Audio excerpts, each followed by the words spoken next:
ప్రభుకు మహిమ కలుగునుగాక. ఆమెన్. ప్రభుకి స్తుతులు స్తోత్రములు చెల్లునుగాక. ఆమెన్. ప్రభు నామము గణపరచబడునుగాక. ఆమెన్. ప్రభు నామము పూజింపబడునుగాక.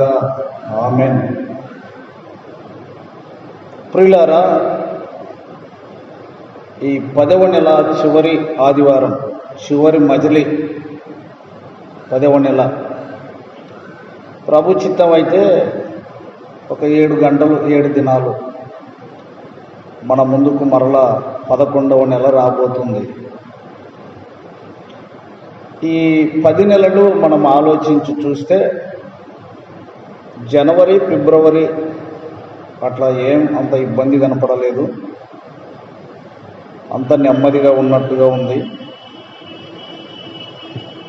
ఈ 2020 ప్రారంభంలో ఒక అద్భుత విశేషం ఏమిటంటే, చాలామంది ఉల్లిగడ్డలు పండించిన వాళ్ళు క్వింటం ఎంత 15,000, 20,000, 5,000, 3,000, ఏడ్చిన వాళ్ళు ఏడ్చినారు, నగిన వాళ్ళు నగినారు. అట్టి సంతోషంలో అకస్మాత్తుగా కరోనా వైరస్ రావడం, దానికి మధ్యలో మిడతల దండు అనేది కూడా వచ్చింది. ప్రభు దాన్ని ఎందుకో దూరం చేశాడు. ప్రభు స్తోత్రం కలుగునుగాక. అదైన తర్వాత రేయింబవళ్ళు వర్షం, నువ్వు తలద్దు, నువ్వు పిలద్దు, వర్షము వర్షము వర్షం.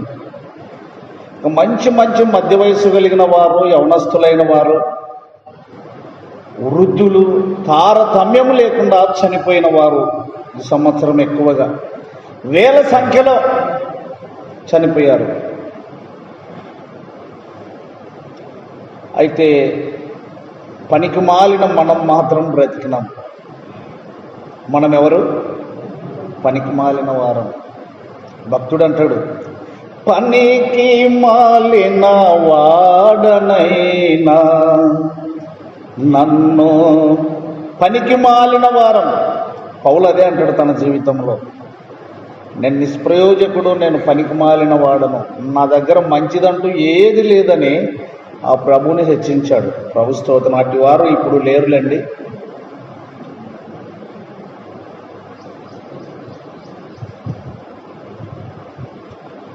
దేవునితో ఆరాధన, పరలోక సంబంధమైన పిలుపు మనుషులమైన మనం ఆశిస్తూ ఉన్నాం. 66 పుస్తకములు కలిగిన ఈ బైబిల్ గ్రంథంలో ఒక్కొక్క భక్తుడు ఒక విధంగా, ఒక్కొక్క భక్తురాలు ఒక విధంగా ప్రభువుని గణపరిచారు, హెచ్చించారు, ఆరాధించారు. ప్రభువుకి వేరుగా జీవించిన వారు కూడా ఈ గ్రంథంలో ఉన్నారు. సమాజానికి వేరుగా బ్రతికిన వారు కూడా ఈ గ్రంథంలో ఉన్నారు. మోసం చేసేవారి గ్రంథంలో ఉన్నారు. మోసము నుండి విడిపింపబడిన వారి గ్రంథంలో ఉన్నారు. ఉన్నది ఉన్నట్టుగా వ్రాయబడిన గ్రంథం, దాపిరకం లేని గ్రంథం, మరుగు లేని గ్రంథం, దాపిరకము లేని గ్రంథం. దేవుడు ప్రతి దాన్ని చూస్తున్నాడు, అట్లనే గ్రంథము ప్రతి దాన్ని గురించి మాట్లాడుతుంది.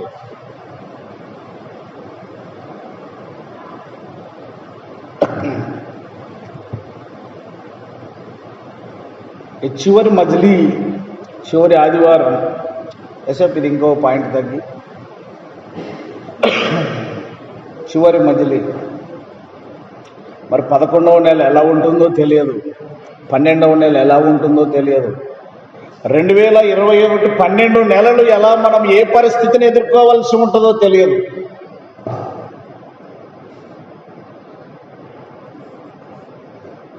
బ్రతికి ఉన్నామంటే దేవుని కృప, వెళ్ళిపోయినామంటే అదేమిటిది, అది కూడా దేవుని కృపే. నువ్వు భూమి మీద ఎక్కువ శ్రమలు అనుభవించేది ఇష్టం లేదనుకుంటే ఆయన తీసుకుంటాడు, దానికి కూడా మనం సంతోషించాలి. ఏదైనా మన కుటుంబీకులు మనము నేర్చుకోవాలనుకుంటే మన దగ్గరికి శ్రమలను పంపిస్తాడు. మనము ఇష్టపడం కాబట్టి వాటిని పంపించి మనల్ని బాగు చేస్తాడు. ఆయనకు అది తెలుసు బాగా, మనకు తెలియదు అది. సరే, ఏది ఏమై ఉన్నా చేరి వచ్చిన మీ అందరికీ ప్రభుని స్తుతిస్తూ మరి ఒకసారి చివరి మధ్యలో 25వ తేదీ ఆదివారం వందనాలు తెలియజేసుకుంటూ దేవుని వాక్యములోనికి వెళ్దాం. ఆదికాండము 29వ అధ్యాయము. ఆదికాండము 29వ అధ్యాయము.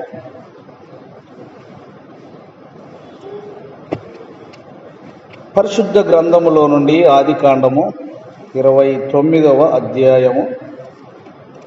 మనకు పరిచయమైన వాక్య భాగమే కానీ మరి ఒకసారి ఈ ఉదయకాలపు ఆరాధన భాగములో మనకు ఉపయోగకరంగా రానై ఉన్నది.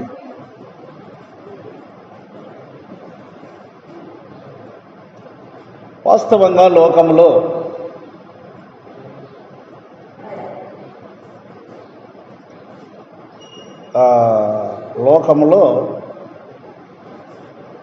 ఇద్దరున్నారు, అందమైన వారు ఇద్దరు, ప్రాముఖ్యంగా ఇద్దరు. మీరు చెప్తారా ఆ ఇద్దరు ఎవరో? లోకములో ప్రాముఖ్యమైన వారు ఇద్దరున్నారు. మూడవది ఇక ప్రకృతి రీత్యా ఆ ప్రేమను బట్టి మలుచుకుంటారు. ఇక దాని విషయం ఇప్పుడు తీసుకునేది వద్దు. నేను ప్రస్తుతానికి మీకు ఏం పరిచయం చేస్తున్నానంటే ఇద్దరున్నారు బాగా అందంగా. ఎవరు వాళ్ళు? సరే, మీకు అంతగా అవగాహన రాకపోవచ్చు. వాళ్ళు కాసేపు ఇట్లే కనుక ఉండగలిగితే, రేయ్ ఇంత ఎత్తైనావు కదరా, ఏయ్ నేను వస్తా చూడరా, చిన్న పిల్లగాడు చేసినట్టు చేస్తావు. ఎక్కువ సమయం ఎందుకు, నేను చెప్తా. ఒకటి చెప్తా, మీకు కూడా తెలిసిందే అది. రెండవది మీరు చెప్పాలి. ఒకటి స్త్రీ, అందమైనది స్త్రీ. రెండవది చెప్పండి. స్త్రీని పోలిన అందమే మరొకటి ఉంది. మనిషి దాన్ని అమితంగా ప్రేమిస్తాడు. చెప్పండి గట్టిగా. Right, okay. ధనం కావచ్చు, డబ్బు కావచ్చు, ఈ రెండింటిని మనిషి ఎక్కువగా ప్రేమిస్తాడు. స్త్రీని ఒకవేళ విసుగొస్తే వదిలిపెడతాడేమో కానీ డబ్బునైతే వదిలిపెట్టాడు. ఇది చాలా ప్రాముఖ్యం.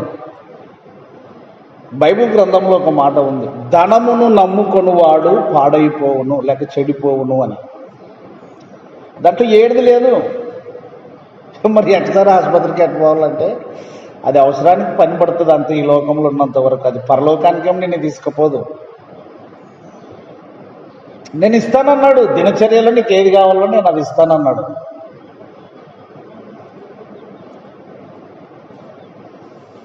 ఇది చాలా దీన్ని ఏమంటారంటే సస్పెండ్ లైఫ్ అంటే, సస్పెండ్ అంటే అటు ఇటు కాకుండా తీసేసినట్లు కాదు, ఉంచుకున్నట్టు కాదు, సస్పెండ్.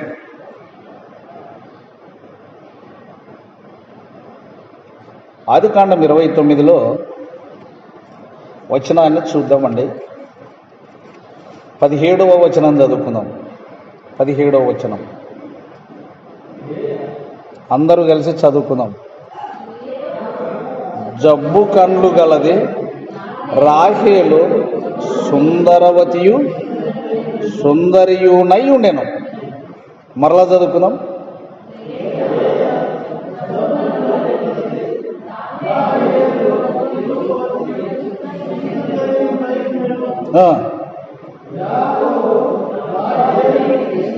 చాలు. ఇద్దరు అక్క చెల్లెంలే. ఈ యాకోబు కూడా పరాయి వాడేం కాదు, ఆ ఇంటికి రక్త సంబంధే. అంత ఒక కుటుంబమే, తల్లి పిల్ల. చూద్దాం. అదే 29, ఆదికాండం 29, 20వ వచనం. 20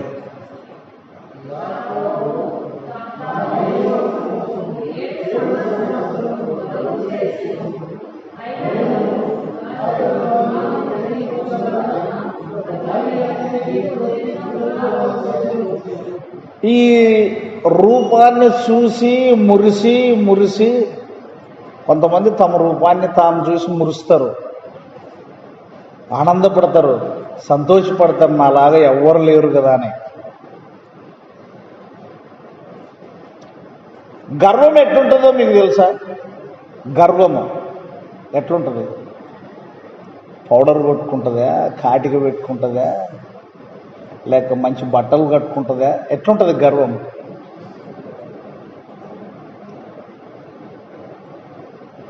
రాహేలు రూపం కలిగిందే, అందము కలిగిందే. రాహేలుకు గర్వం ఉందే? ఇంత రూపవతికి గర్వం ఉంటుందా?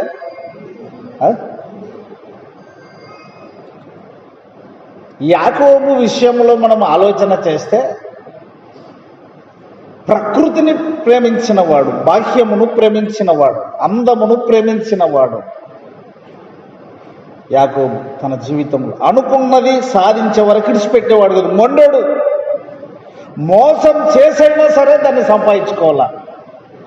అవసరమైతే తన భోజనము పెట్టి ఉపవాసం ఉండైనా నేను సంపాదించుకోవాలా. యాకోబు యొక్క లక్ష్యం అది, యాకోబు యొక్క గురి అది. అయితే యాకోబు దేన్ని ప్రేమించాడు? అందమును ప్రేమించాడు, సౌందర్యమును ప్రేమించాడు. నేను అడుగుతా, రెండు అందమైనవి ఉన్నవి ఇంకోటి ఇందులో. లోకము అందమైనదే, పరలోకము మరుగు చేయబడిన అందము. పరలోకము మరుగు చేయబడిన అందము. అది నీకు కనబడవలెను అంటే లోకం కనబడినట్టుగా కనబడదు, కానీ ఆత్మీయ స్థితిలో హృదయ శుద్ధి గల వారు ధన్యులు, వారు దేవుణ్ణి చూచెదరు అన్నట్టుగా హృదయమునకు సంబంధించినది పరలోకము. దేవుడు లేక ప్రభువు లేక ఆరాధ్య దైవము హృదయమునకు సంబంధించినది. గుర్తుపెట్టుకోవాలి.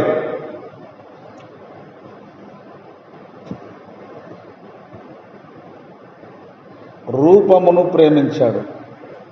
14 ఏండ్లు ఆ రూపానికే సమయాన్ని హెచ్చించినాడు. 14 ఏండ్లు, 14 సంవత్సరాలు.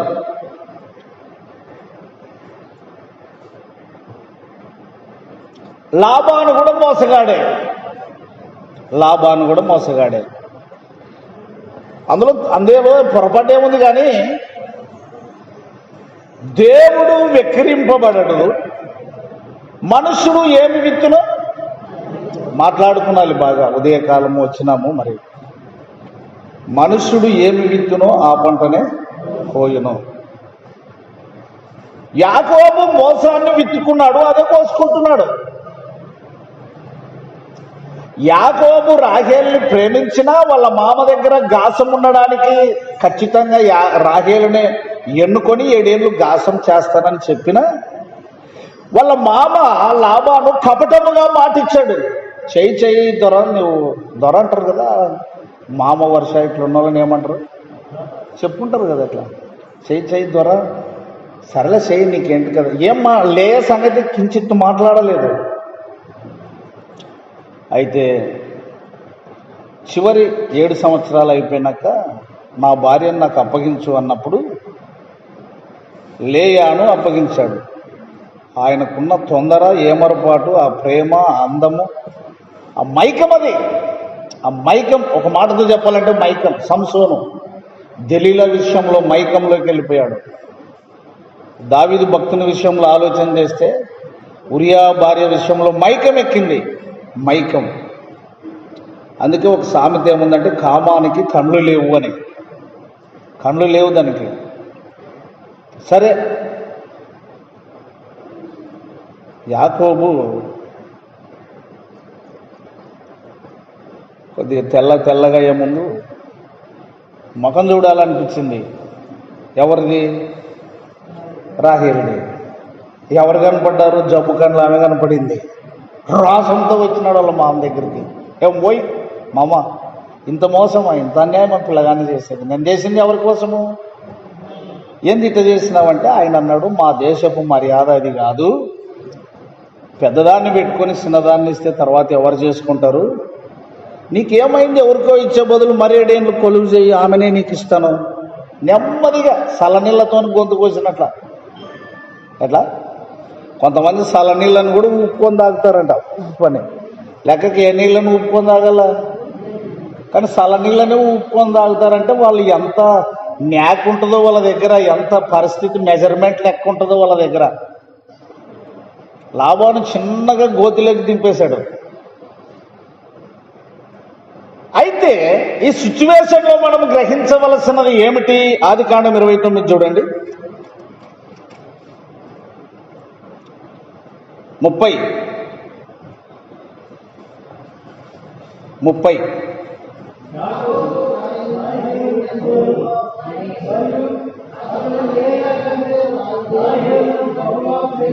అక్కడ ఇక చూడు, యాకోబు మీద ఎవరికి ఉంది దృష్టి?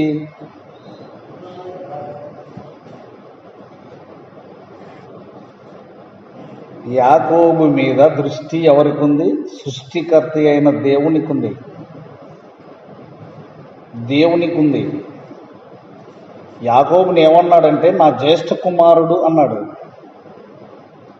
నేను ఏశావును ద్వేషించి తిని యాకోబును ప్రేమించి తిని అన్నాడు. మలాకి గ్రంథం 1వ అధ్యాయం 1వ వచనంలో చూస్తారా? చూడండి, లేదంటే ముందుకెళ్దాం. అతడు లేయా కంటే రాహేలును ఎట్లా ప్రేమించను? బహుగా ప్రేమించను. మీరు బాగా గుర్తుపెట్టుకోవాలి. మీరు కొద్దిగా కళ్ళు మూసుకుంటే నేనేం చెప్పలేను ఇవాళకి.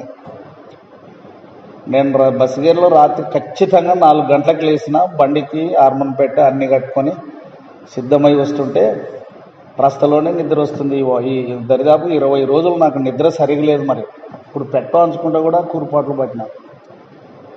మరి మీరు ఇవాళకి కళ్ళు మూసుకుంటే నేను దరిదాపుగా 12:30 వరకు తప్పు చేసిన మాదిరి నిలబడే మాట్లాడాలి. మరి ఎట్లా మీరు కూసుకుంటే?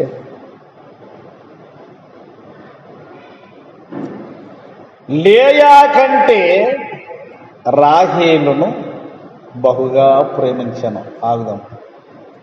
లేయా ఒక పాపికి సాదృశ్యం. లేయాని ఎవరు ఒప్పుకునేవారు కాదు. లేయా జబ్బు కండ్లు గలది. నేను టేబుల్ కాడ కూర్చొని బైబిల్ చూసుకుంటూ ఉంటే ఆ దోమ ఎంత ఉండదు, ఇంత ఉంటుంది. నాకు అప్పుడప్పుడు ఈ షుగర్ నుంచి నిద్రలు కాసి సరిగా ఉండక కొంచెం ఇట్లా ఇట్లా చిన్నగా నీరు వచ్చినట్టు నీళ్లు అట్లా వస్తే ఆ దోమ వచ్చి కళ్ళ ముందే ఆటాడుతుంది. ఇట్లా అంటే మరొస్తుంది, ఆడుతుంది. ఇట్లా అంటే మరో జబ్బు కండ్లకు చాలా కష్టం. చూడాలంటే కష్టం. నీళ్లు ఉంటాయి, చిల్లులు ఉంటాయి, అసహ్యం. ఏది ఏమైనా లేయా యాకోబు దృష్టికి లేదు. అయితే రాహేలు మాత్రమే హెచ్చుగా ఉన్నది. ఒక విగ్రహంగా నిలవబడింది యాకోబు దృష్టిలో రాహేలు. ఈ పగటి కాలపు ఆరాధనలో ఇది ఒకటే కుటుంబమే. రాహేలు లేయా ఎవరు? ఇద్దరు అక్కజల్లంలే కదా. యాకోబు ఎవరు? వీళ్ళ మేనత్త కొడుకే కదా. అంత ఒక కుటుంబమే. అయితే ముందుకు రండి, చూద్దాం ఏం జరుగుతుందో. 31వ వచనం, అది ప్రారంభం. ద్వేషింపబడుట ఎవరు చూచారు? నేను చెప్తున్నాను మీకు, నిన్నెవరైనా ద్వేషిస్తే నువ్వు ప్రభు కొరకు మాత్రం బ్రతుకుతున్నట్లయితే దాన్ని ఎవరు చూస్తారు? ఇది గుర్తుపెట్టుకోవాలి. నువ్వేం చింత చేయాల్సిన పని లేదు. లేయా ద్వేషింపబడుట యెహోవా చూచి. లేయాని ఎవరు పుట్టించారు? యాకోబుని ఎవరు పుట్టించారు? రాహేలుని ఎవరు పుట్టించారు? లాబానుని ఎవరు పుట్టించారు? రిబుకమ్మని ఎవరు పుట్టించారు? నిన్ను నన్ను ఎవరు పుట్టించారు? మనమంతా ఎవరి ఫలము? దేవుని గర్భ. మనమందరం కూడా పెద్దలైతే, ముసలోళ్ళైతే, పిల్లలైతేనే, పెరుగుతున్న పిండం అయితేనే అంత దేవుడిచ్చిన గర్భఫలమే. లేయా ద్వేషింపబడుట. ఇక్కడ గమనించండి, లేయా ద్వేషింపబడుట అంటే మనం చెప్పుకున్నట్టుగా లేయాని ఎవరు పుట్టించారంటే మీరు ఏం చెప్పారు? గట్టిగా మాట్లాడాలి పొద్దున్నే. లేయా ద్వేషింపబడిందంటే అర్థం ఏమిటంటే ఎవరిని ద్వేషించినట్లు యాకోబు? దేవుణ్ణే. మరి అంతే కదా. ఈ కుండ బాగలేదని పక్కకు పెడతావు, ఎవరు తిట్టినట్ట నువ్వు. కుమ్మరాం కాటికి పోయి కుండ బాగలేదంటే ఎవరిని అయ్యా ఫెయిల్ చేసినట్ల, కుమ్మరుండే కదా. ఇప్పుడు నిర్గమాకాండములో దేవుడు ఏమంటాడో చూద్దాం, తీయండి నిర్గమాకాండము.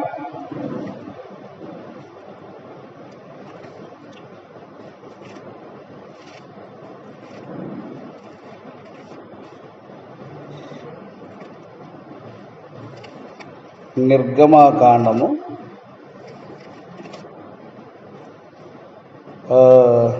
4వ అధ్యాయము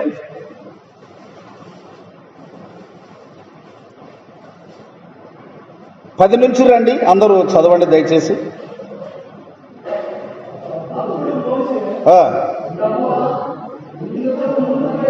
చదవండి గట్టిగా.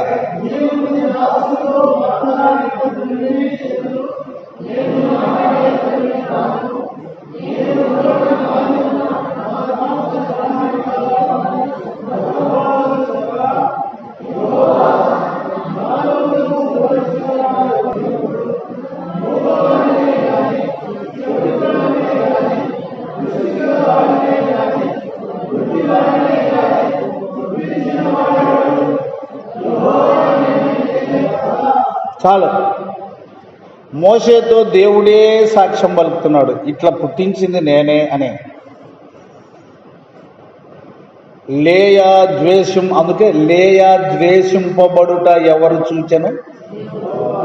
ఎందుకు లేయాను పుట్టించింది ఎవరు? చూద్దాం యాకోబు గుణం ఎట్లుంటుందో అని. ఇది బాగా గుర్తుపెట్టుకోండి. నీవు ఎవరినైనా ద్వేషించినట్లయితే నువ్వు దేవుణ్ణే ద్వేషిస్తున్నావు అనేది అనుమానం లేదు. ఇప్పుడు మీరే చెప్పారు సాక్ష్యం. గర్భఫలం ఎవరిచ్చు బహుమానము? మోషేతో నేను పోనయ్యా, నోరు సరిగలేదు, నేను మాట్లాడలేను, నా నాలుక మందము, నత్తి వస్తుంది, ఆడబోయి నేనేం మాట్లాడతానంటే ఆయనకు ధైర్యం ఆదరణ కలిగి చెప్పాడు, యెహోవానైనా నేను చెప్తున్న మాట ఈయన మోషే, మూగవారినే కానీ, గుడ్డివారినే కానీ, కుంటివారినే కానీ, చెవిటి వారినే కానీ పుట్టించింది ఎవరు? దేవుడనైనా నేనే కదా, నీకెందుకు భయం? పా. అందుకొరకే దేవుడు చూశాడు లేయాను. చూడండి ఆ వచనం మరలా 29:30.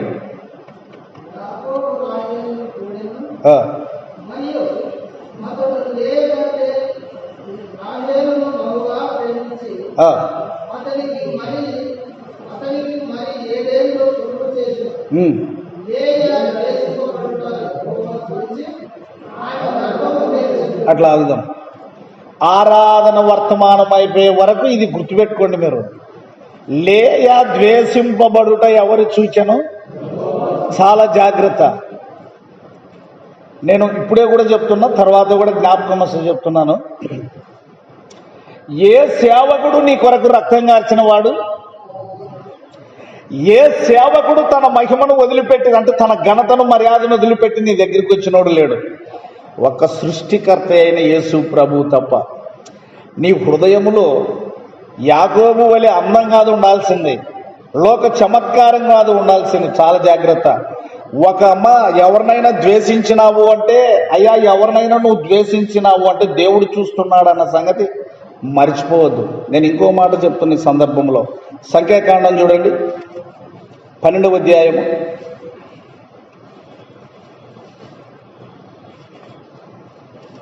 పన్నెండవ అధ్యాయము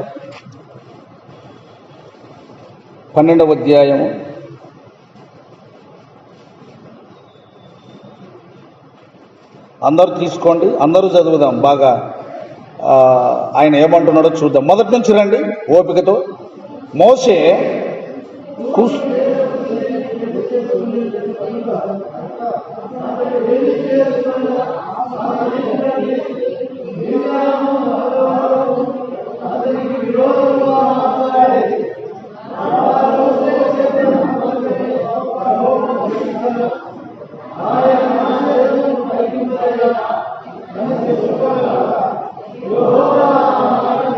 ఆగుదాం.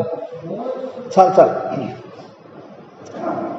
వారు మాట్లాడిన మాట, మోషేకు విరోధముగా మాట్లాడిన మాట ఎవరు వినెను?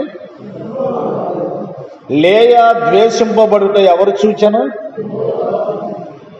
ఆయన వింటే, ఆయన చూస్తే కష్టం. ఇంకా ఆయన చూస్తే, ఏ రాహేలు, ఏ పిచ్చిదానా, అంత అందమేమే. నేను ఒక మాట అంటాను, ఒక శిల్పకారుడు విచిత్రమైన అందంగా లోపం లేకుండా ఒక బొమ్మను గీశాడు అనుకున్నాం. బొమ్మ అందమైనదా? బొమ్మను వేసినోడు అందమైనోడా? ఇప్పుడు ఫిగర్ ఎక్కడి నుంచి వచ్చింది? ఆ అందము ఫిగర్ ఎక్కడి నుంచి వచ్చింది? ఒక శిల్పకారుడు కదా, రైట్. మరి రూపవతి అయిన రాహేలు అంత సౌందర్యంగా ఉంటే, ఆ సౌందర్యం ఇచ్చినటువంటి రూపకర్త దేవుడు ఇంకెంత అందంగా ఉంటాడు?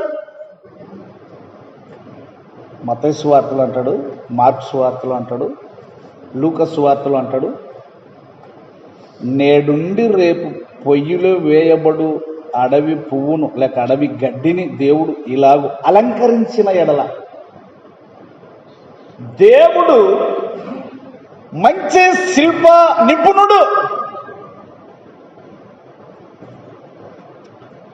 స్త్రీ పురుషులను గురించి నేను బహుగా ఆలోచిస్తే, బైబిల్ ప్రకారంగా పెండ్లి ఎందుకు చేసినాడు అన్నది సుదీర్ఘంగా ఆలోచిస్తే,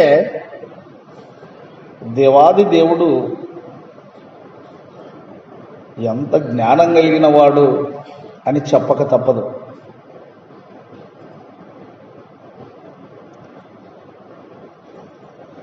ఒంటరిగా ఉన్న స్త్రీ, పెళ్లి కాని స్త్రీ ఇంటి మీదనే ధ్యాస ఉంటుంది. పెళ్లి కాలేదు, పెళ్లి కాని యవనస్తుడు కూడా తన కుటుంబీకుల మీద ఆలోచన కలిగి ఉంటాడు. ఒకవేళ యవన దశను బట్టి స్త్రీ కొన్ని ఆలోచనలు రావచ్చు, లోకంలో వింటూ మాట్లాడుతూ ఉన్న దాన్ని బట్టి పురుషునికి కూడా, యవనస్తునికి అలాంటివి రావచ్చు. కానీ పెళ్లి అయిన తరువాత విచిత్రముగా ప్రేమ కలిగిన రెండు కుటుంబాలను ఇద్దరు విడిచిపెట్టి, ఇక వీరే ఏకదేహమై లోకమంతా వీరిదే అన్నట్టుగా ఎవరెవరిని మర్చిపోతారు? అందరిని మర్చిపోతారు. అవునా కదా? ఇది మర్మం. సంఘమును గుర్చిన మర్మం కూడా ఇదే. లేయా ద్వేషింపబడుట యెహోవా చూచెను. నేను ఒక ప్రశ్న వేస్తే మీరు జవాబు చెప్పలేరు అనుకుంటా. ఏమిటి అంటే, వేస్తాను కానీ మీరు చెప్పలేరు. వేస్తాను, బాగా గుర్తుపెట్టుకోండి. ద్వేషము మంచిది అని ఎంతమంది చెప్తారు? మంచిది అని ఎంతమంది చెప్తారు? మీరు చెప్పలేరని నాకు తెలుసు, అర్థమైపోయింది. దాంట్లో ఏం క్షేమము లేదు. పోనీ మంచితనము ఎంతమంది వద్దంటారు? ఎవరు వద్దన్నారు? కారణం ఏమిటంటే అందులో ఏమున్నది? మనకు మేలు ఉన్నది. చూద్దాం, ముందుకెళ్దాం చిన్నగా. ద్వితీయోపదేశ కాండము 21వ అధ్యాయము 15వ వచనం.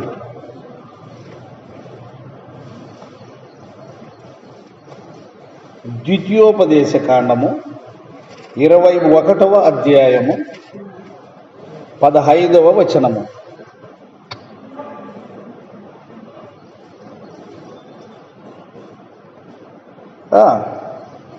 అందరూ చదువుకున్నాం. ప్రేమింపబడునొకతియు ద్వేషింపబడునదొకతియు ఇద్దరు భార్యలు ఒక పురుషునికి కలిగియుండి. బాగా గుర్తుపెట్టుకొని చదవాలి. మరలా, ప్రేమింపబడునొకతియు ద్వేషింపబడునదొకతియు ఇద్దరు భార్యలు ఒక పురుషునికి కలిగియుండి, ప్రేమింపబడినదియు ద్వేషింపబడినదియు వాని వలన బిడ్డలు కని, జ్యేష్ఠ కుమారుడు ద్వేషింపబడు దాని కొడుకైన ఎడల. ఇక్కడ బాగా పాయింట్ అర్థం చేసుకోవాలి. ఇప్పుడు ఈడొక అమ్మ ఉంది, ఇక చూడు, ఈమె మొదటి భార్య, కానీ ఎందుకో ద్వేషం పుట్టింది. మరొక భార్యను చేసుకున్నాడు, ఈమెకు కూడా కొడుకు పుట్టినాడు. ఇద్దరు కొడుకులు ఎవరు? అతని కొడుకులే కదా, రైట్. ఇప్పుడు ద్వేషించినాను కాబట్టి నా ఇష్టం, నేను ఆస్తి మీకు ఇయ్యను, నువ్వంటే నాకు ఇష్టం లేదు, ఈ భార్య అంటే ఇష్టము, ఈ భార్య వెనక పిల్లలు కూడా అని చెప్పకూడదు. మొదట నువ్వు పెళ్లి చేసుకున్నావు, ఆమెకు కొడుకు పుట్టినాడు. ఈమె ఎంత అందంగా ఉండినా, ఇతడు ఎంత అందంగా ఉండినా ఆస్తి మాత్రం జ్యేష్ఠత్వ హక్కు మాత్రం ఎవరిది? మొదటిదే. అంటే ఇప్పుడు ద్వేషము అనే దాన్ని దేవుడు ఒప్పుకుంటున్నాడనే ఒప్పుకోడనే? గట్టిగా మాట్లాడదాం. ఇప్పుడు ద్వేషాన్ని దేవుడు ఒప్పుకుంటున్నాడనే ఒప్పుకోలేదనే?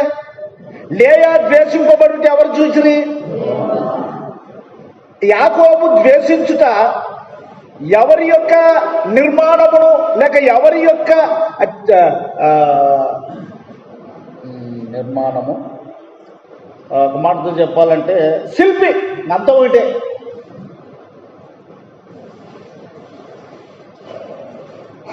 ప్రతి వ్యక్తి ప్రతి విషయాన్ని క్షుణ్ణంగా ఆలోచించాలి. 1 కొరింథీ 13వ అధ్యాయంలో తీయొద్దు కానీ ప్రేమ అన్నిటికీ కొన్నిటికే కాదు, అక్కడే ఇంకో మాట ఉంది, ప్రేమ అన్నిటినీ పాయింట్ అది. ప్రేమ అన్నిటినీ, నేను అంత సహించను, కొంతే సహిస్తాను, నేను అన్నింటినీ తాలుకున్నాను, నేను కొన్నిటినే తాలుకుంటానంటే నువ్వు అంత చెడగొట్టేటోడవుని. ఇది ముమ్మాటికి సత్యం.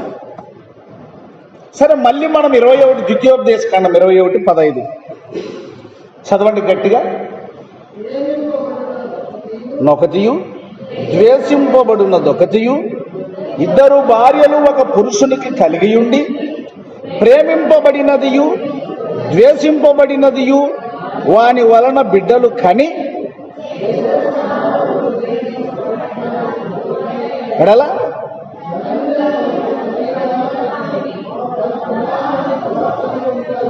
ఇచ్చునాడు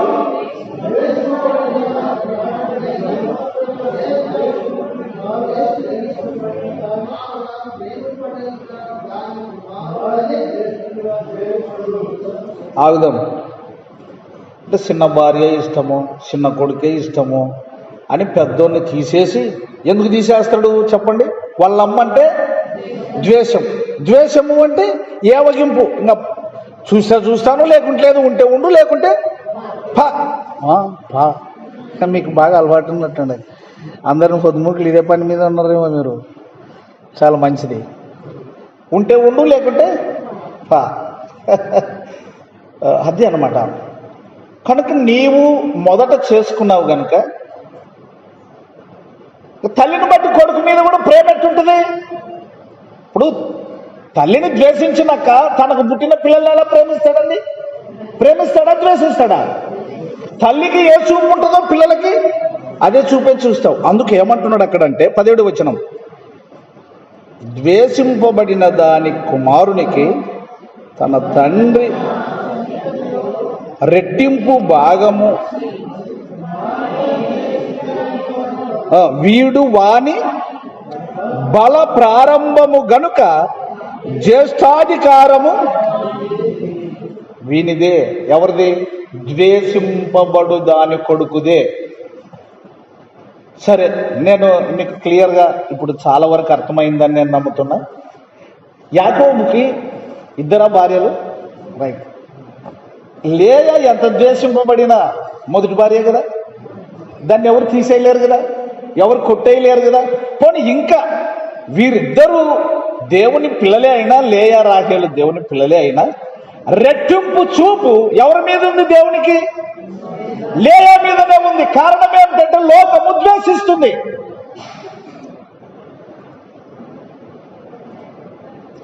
ఈ దినం లోకము ద్వేషిస్తుంది ఒక వ్యక్తిని అంటే ముందు దేవుణ్ణి ఎరగలేదు. సరే, ముందుకెళ్దాం. ద్వేషము అనే దాని మీద మనం ముందుకు వస్తున్నాం. ద్వేషము మంచిది కాదు అని అన్నోళ్ళు చెప్పారు. మీరేమంటారమ్మా? ద్వేషం మంచిదేనా? మంచిదేనా? రైట్. మత్తయి సువార్త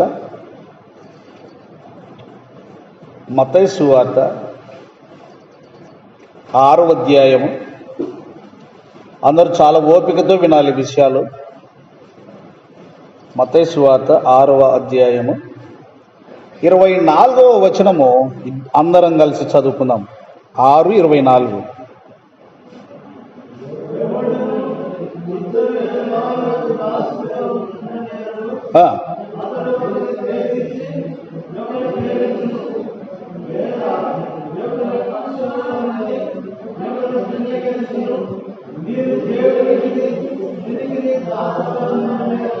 ఆగుదాం. ఎన్నాళ్ళు రెండు తలంపులతో కుంటే నడిచేదా నీవు,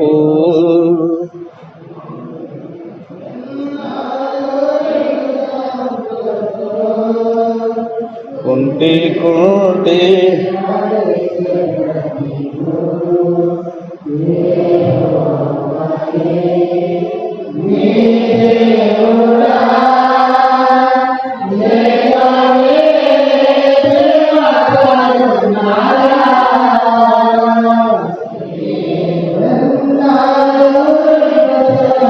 న్యాయము కనిపెట్టి చూస్తున్న దేవుడు లేయా విషయములో గురి కలిగి ఉన్నాడు. మొదటి భార్యను ద్వేషించి వారి కుమారుడు కూడా ద్వేషించే విషయములో ఈ భర్త అయిన వాని విషయములో గురి కలిగి ఉన్నాడు. నువ్వు ఆస్తి పంచేటప్పుడు ద్వేషించి ఇదే నాకు ఇష్టము, ఈయన్ని పిల్లలే ఇష్టము అని నువ్వు వాడిని పక్కకు నెట్టేయకూడదు. మొదట పుట్టినోడు, రెండవది నీ బల ప్రారంభం, నీ మొదటి సత్తువా నీ పెద్ద కొడుకు. కాబట్టి వారిని ద్వేషించకూడదు, వారిని రెట్టింపుగా నువ్వు సన్మానం చేయాలి. ఐగుప్తు దేశంలో తొలి సంతానమును హతము చేసినప్పుడు, నేను చెప్తున్న మాట బాగా గమనించండి, క్రొత్త నిబంధనలో అద్భుతములు జరిగాయి, పాత నిబంధనలో అద్భుతాలు జరిగినాయి. ప్రభు స్తోత్రం కలుగును గాక. ఆమేన్. క్రొత్త నిబంధనలో అద్భుతాలు జరిగినాయి, పాత నిబంధనలో అద్భుతాలు జరిగినాయి. ప్రభు స్తోత్రం. ఆమేన్. పాత నిబంధనలో అద్భుతములు జరిగినా ఇశ్రాయేలు ప్రజలకు విడుదల కాలేదు. ప్రభు స్తోత్రం. క్రొత్త నిబంధనలో అద్భుతములు జరిగినా, చనిపోయిన వారు లేచినా పాపికి రక్షణ లేదు. కారణం ఏమిటి అంటే, గొర్రె పిల్ల వధింపబడవలెను, రక్తము చిందింపబడవలెను.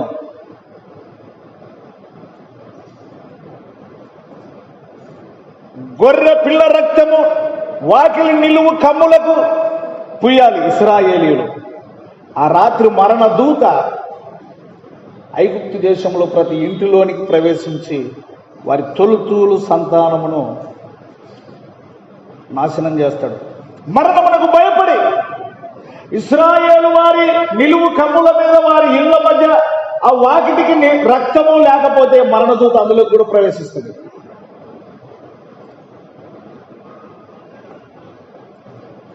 రక్షణ అనేది ఎంత ప్రాముఖ్యము అనంటే, ఒకసారి ఒక సైన్యము ప్రజలను చంపుకుంటూ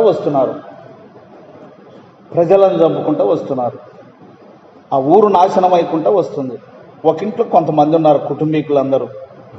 ఆ కుటుంబానికి చెందిన వాడు ఆ పరిస్థితిని గమనించి పరిగెత్తి వచ్చి లోపల తలుపేసుకొని ఆలోచిస్తున్నాడు, ఎట్లా మేము ఇప్పుడు బాగుపడేది ఎట్లా అని. అది చంపిన వాళ్ళు ఏం చేస్తున్నారంటే, ఏ ఇంట్లో చంపుతారో ఆ మనుషులు రక్తం తీసి ఆ ఇంట్లోకి చల్లుతున్నారు. ఇట్లా అంటే ఇప్పుడు అందులో సమయం వేస్ట్ కాకుండా అందులో ఏమైపోయింది, మరణము ఏం చెప్తుంది ఇప్పుడు గుర్తు, చల్లిన రక్తం. ఈయనకి ఐడియా వచ్చి ఆ ఇంట్లో ఒక మేక ఉంటే ఆ మేకను చంపి బయటంతా రక్తం చల్లేసినారు. వాళ్ళు దాటి వెళ్ళిపోయారు. ఆ రక్తం వాళ్ళని ఏం చేసింది, రక్షించింది. ప్రభుకు స్తోత్రం కలుగును గాక. అందుకొరకు పాత నిబంధనలో రక్తము చిందించకుండా ఇశ్రాయేలు ప్రజలకు విడుదల కాలేదు. క్రొత్త నిబంధనలో కూడా సిలువలో యేసు రక్తము చిందించే వరకు పాపికి పాప క్షమాపణ కలగలేదు. ప్రభుకు స్తోత్రం కలుగును గాక. ఆమేన్. ద్వేషము అనేది దేవుని దృష్టికి ఎంత విరోధమైనదే రెండు విషయాలు బాగా చూశారు. నువ్వు ఎవరినైనా వారచూపులతో ద్వేషం పెట్టుకుని కనుక ఉన్నావంటే దేవుడు నిన్ను ఇవాళకేమొచ్చా మీకేం పలకరు. ఎవరినైనా ద్వేషంతో చూస్తున్నావు అంటే లేయాను చూసిన దేవుడు నిన్ను కూడా చూస్తాడు. జాగ్రత్త. రాహేలు రూపంగా అందంగా ఉన్నందుకు రాహేలు యొక్క గర్భమును మూసెను. గర్భమును ఇచ్చుటకు శక్తిమంతుడు, గర్భమును మోయుటకు శక్తిమంతుడు. రాత్రిని వెలుగుగా చేయగలడు, పగటిని చీకటిగా చేయగలడు. అద్భుతకరుడు ఆయన. నువ్వేందేందో తమాషా చేస్తున్నావు. నువ్వేం చేసినా యేసుక్రీస్తు అయితే కాలేదు, అంత పరిశుద్ధుడు అయితే కాలేదు. నువ్వు నీ బతుకులో కాలేవు నువ్వు. ఇది ముమ్మాటికి సత్యం. బిచ్చగాడు పోగినట్ల, ప్రభువా నువ్వు పరిశుద్ధుడవు, పరిశుద్ధుడవు, నిన్ను బట్టి ఇట్లా అయితేవి, నిన్ను బట్టి ఇట్లా అయితేవి, దేవా నువ్వు ప్రేమ గలవాడవు, దేవా నువ్వు ప్రేమ గలవాడవు, నిన్ను బట్టి నేను ఇట్లయితే నువ్వు పొగడాల్సిందే కానీ ఆ సంపూర్ణమైన స్థితికి అయితే నువ్వు రాలేవు. ఎంతసేపు ఉన్నా ఆయన పాదాలు పట్టుకొని బిచ్చగాడి మాదిరి అడుక్కునాల్సిందే. దేవా దేవా దేవా, నువ్వు లేకుండా బతకలేను దేవా, నువ్వు వెలుగైనావు తండ్రి చీకటిలో నుంచి బయటికి. ఎంతసేపు ఉన్నా అట్ల నుంచి ఇక్కడ పిలుస్తూ, ఇట్ల నుంచి ఇట్లా తీసుకొస్తూ అని నువ్వు మొత్తుకునాల్సిందే కానీ నువ్వేం చేసినా, ఎన్ని సమస్యలు సృష్టించినా, ఎన్ని భేదాలు కలగజేసినా, ఒకరికొకరు ఎంత విరోధంగా ద్వేషం కలిగి బ్రతికినా నీ వలనైతే ఏం కాదు. ఇది వాస్తవ సత్యం, నగ్న సత్యం, సత్య సత్యం.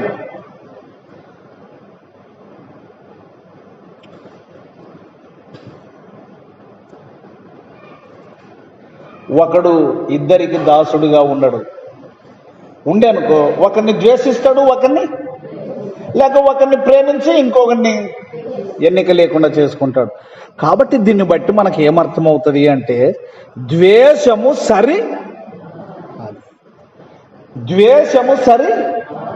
అది సరే అంటే లేయ విషయంలో మౌనంగా ఉండు దేవుడు. సరే ముందుకెళ్దాం. లూకా 16:13. లూకా 16:13 అందరూ తీయండి. లూకా సువార్త 16వ అధ్యాయము. అక్కడ కూడా అదే మాట్లాడుతున్నాడు. మత్తయి సువార్తలో మాట్లాడిన మాటనే లూకా సువార్త 16వ అధ్యాయము 13వ వచనం. అందరూ కలిసి చదువుకున్నాం. దయచేసి సెల్లులు స్విచ్ ఆఫ్ చేయమని చెప్తున్నా నేను. అంత పని ఉంటుందా మీకు? నీ భయం లేని పని, దేవుని సన్నిధిలో కూడా నీ పని ఏమయ్యా? ఇంటికాడ బారేసి రాకుండా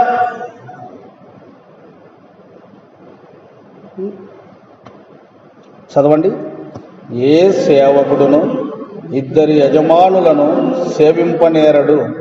వాడు ఒకరిని ద్వేషించి ఒకరిని ప్రేమించును, లేక ఒకరిని ప్రేమించి ఒకరిని తృణీకరించును. మీరు దేవునిని సిరిని. ఇప్పుడు మనుషులు ఎక్కువగా ఏమిటికి అలవాటు పడ్డారంటే పొగిడించుకునేదానికి, మేము మంచోళ్ళము అని కనబడడానికి. ఇది సమాజంలో ప్రతి ఒక్కరి నైజం. ఇది అంటే నువ్వు పొగుడుకుంటున్నావు, నువ్వు గణపరుచుకుంటున్నావు, నువ్వు అతన్ని పొగడడం, ఇతన్ని పొగడడంలో ఎవరిని దూరం చేసుకుంటున్నారు? యాకోబు రాహేలును ప్రేమించడం వలన ఎవరిని దూరం చేసుకున్నాడు? దేవుని యొక్క ఉద్దేశాన్ని. ప్రియులారా,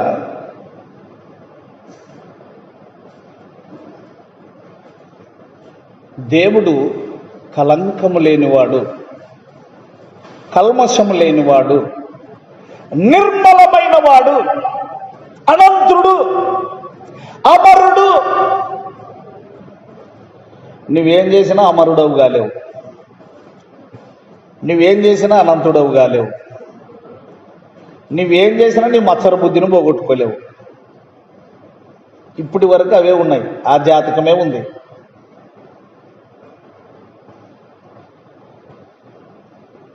అయితే ఆరాధనలోని భాగాన్ని మనం గుర్తు చేసుకున్నప్పుడు, ప్రేమిస్తే నన్నే ప్రేమించు, విడిచిపెడితే విడిచిపెట్టు అని ప్రభువు బయలుపరిచినట్లుగా మనకి ఇంతవరకు అర్థమైంది. ద్వేషము కూడదు అని. అయితే దేవునికి మనకు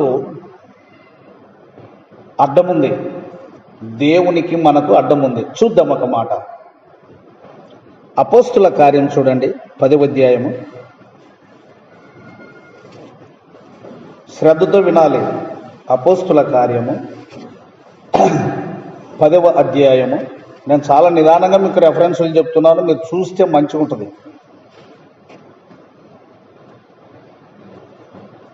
అపోస్తుల కార్యము 10వ అధ్యాయము 13వ వచనం.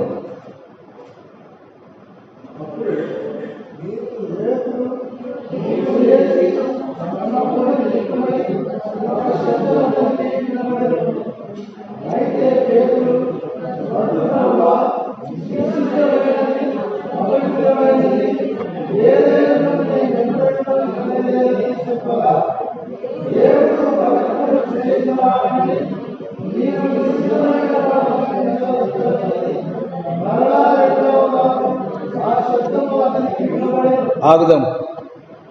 ఇక్కడ 2 స్వరాలు ఉన్నాయి. ఒక స్వరం ఎవరిది? పేతురుది. మరొక స్వరము పేతురు ఎవరి వైపు చూస్తున్నాడు? దేవుని వైపే చూస్తున్నాడు. కానీ తన జ్ఞానమును వదులుకోవడంలే. చంపుకొని తిను అంటే నేను తినను అంటున్నాడు. ఇప్పుడు ఇదే యాస.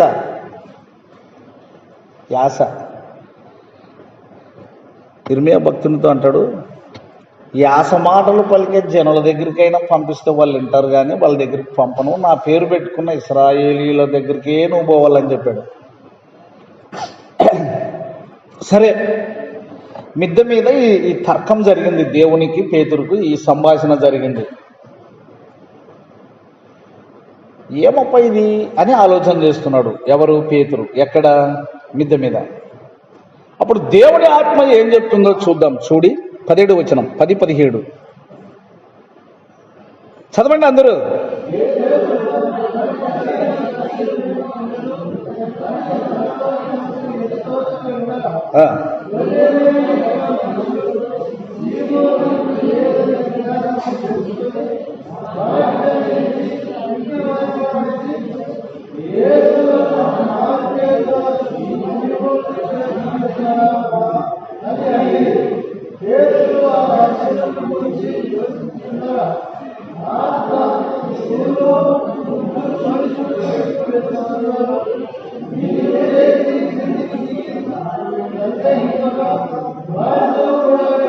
చాలు, డిక్లేర్ అయిపోయింది. దేవుడు ఏం చెప్తున్నాడు? మిద్దె మీద ఆలోచిస్తున్నప్పుడు నీ దగ్గరికి మనుషులను పంపించినా వారితో వెళ్ళేటందుకు నీవేం సందేహము చూపద్దు, అనుమానం పడద్దు, వారితో కూడా వెళ్ళు. అదంతా తతంగం విన్న తర్వాత ఏం జరిగిందంటే 29వ వచనం.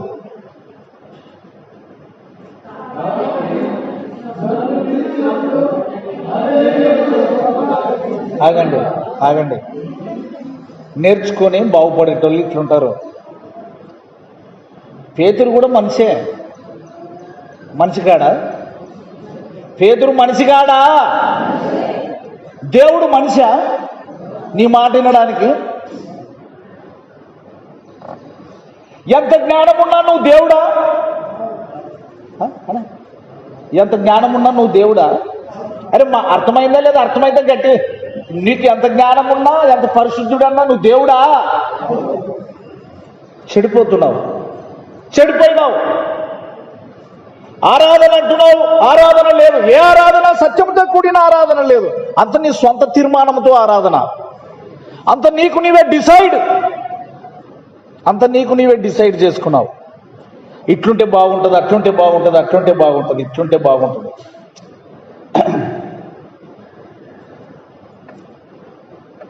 అయితే పేతురు చెప్పిన మాట ఏమిటి అంటే, అడ్డమేమీ చెప్పక, అందరూ లేచి నిలబడదాం. కొంచెం అందరూ లేండి.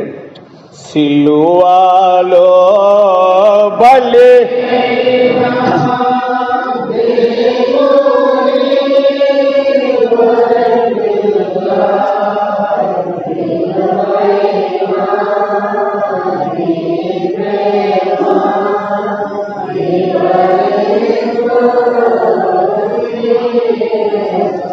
వెలువైనా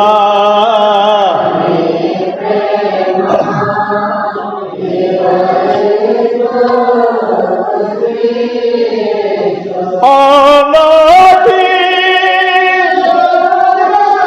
పాడు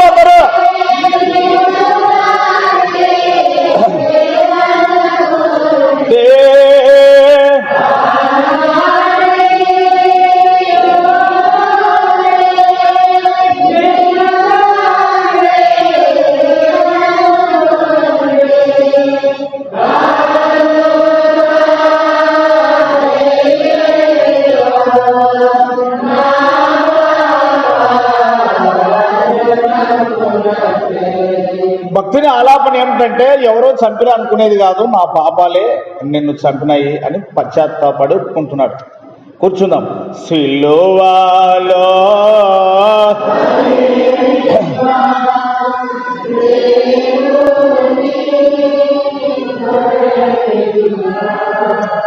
విలువైనా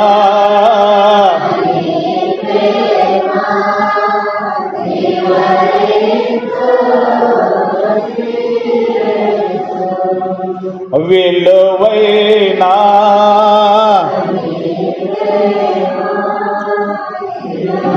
10:29 భక్త పేతురు అంటున్నాడు కదా, అపోస్తుల కార్యం 10:29 మరలా చదవండి అందరూ.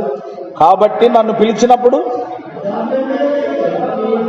చాలు, ఏం చెప్పక వచ్చిందని అంటే అడ్డముంది అన్నమాట.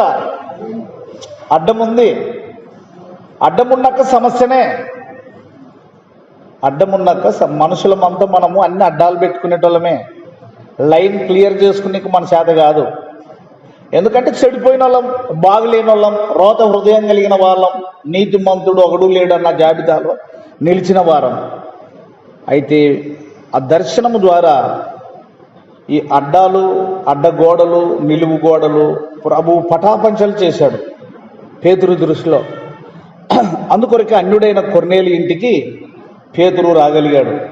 అన్ని విషయాలు చెప్తూ నేను అడ్డము లేకుండా వస్తుని అని మాట్లాడుతూ 11వ అధ్యాయం అపోస్తుల కార్యం 11వ అధ్యాయం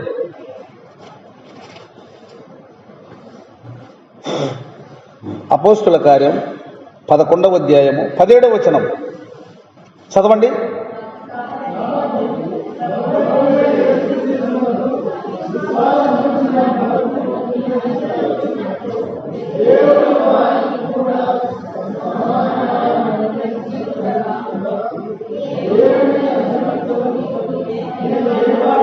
చాలు.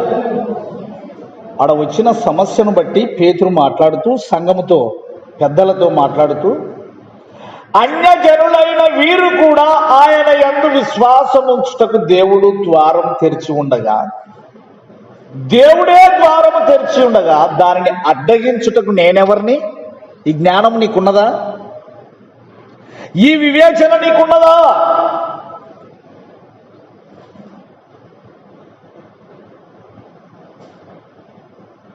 ఇది ఇట్లుండని.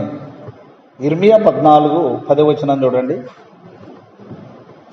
ఇర్మియా 14:10 అపోస్తుల కార్యం 11వ అధ్యాయంలో ఉంచుకోండి. ఆనాటి ఇశ్రాయేలు ప్రజలను గురించి దేవుడు ప్రవక్తదారు మాట్లాడుతున్నాడు. ఇర్మియా 14:10 చదవండి.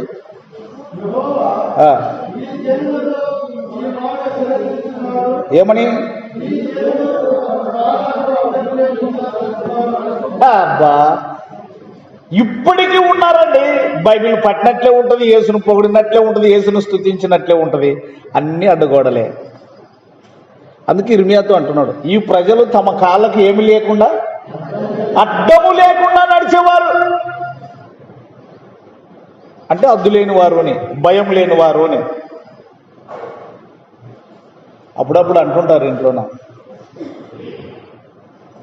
ఆ పిల్లకి ఏమో వాళ్ళ మామది అడ్డమా, వాళ్ళ అత్తది అడ్డమా, మొగుంది అడ్డమా.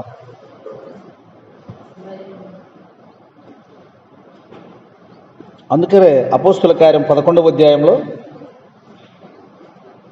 17వ వచనంలో పేతురు భక్తుడు అంటున్నాడు, దేవుణ్ణి అడ్డగించుటకు నేనే పాటి వాడను.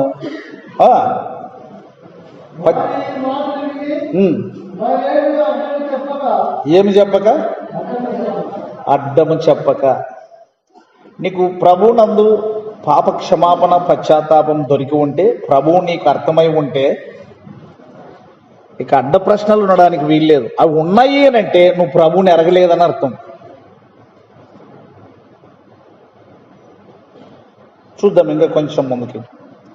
యెషయా 59 మొదటి వచనం. యెషయా 59 మొదటి వచనం. ఇక కొన్ని విషయాలు చెప్పి నేను ముగించబోతున్నాను, గుర్తుపెట్టుకోండి. యెషయా 59 మొదటి వచనం అందరూ చదవండి.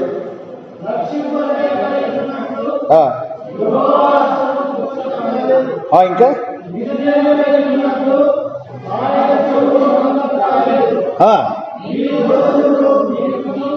మీ దోషములు మీకును మీ దేవునికి ఏమిగా వచ్చను? అది ఇప్పుడు రస్త చక్కగా ఉండాలంటే ఏం ఎత్తేయాలా? నేను సరిగ్గా చెప్పలేదేమో మీకు అర్థం కానికే. ఇప్పుడు అడ్డం పడిన చెట్టు రస్తకి ప్రయాణం, అక్కడోళ్ళు అక్కడ ఆగారు, ఇక్కడోళ్ళు ఇక్కడ ఆగారు, అడ్డం పడిదే. ఇప్పుడు లైన్ చక్కగా కావాలంటే ఏమెత్తేయాలా?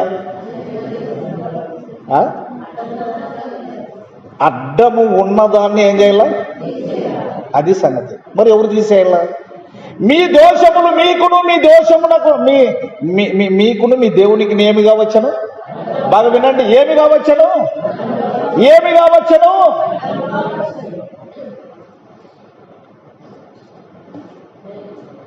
మరి ఎవరు తీసేయాలా? పేతురు అన్నాడు, దేవుడు మనతో పాటు ఈ అన్యులు కూడా విశ్వాసం ఉంచినందుకు సమాన వరం ఇచ్చినాడు. అట్లా ఇచ్చే దేవుణ్ణి అడ్డగించుటకు నేనే పాటి వాడిని, అందుకే అడ్డం చెప్పకుండా పరిగెత్తొస్తే అన్నాడు. ఒకటి 11వ అధ్యాయం 17వ వచనంలో అపోస్తుల కార్యం 11:17 చూడండి. 11:17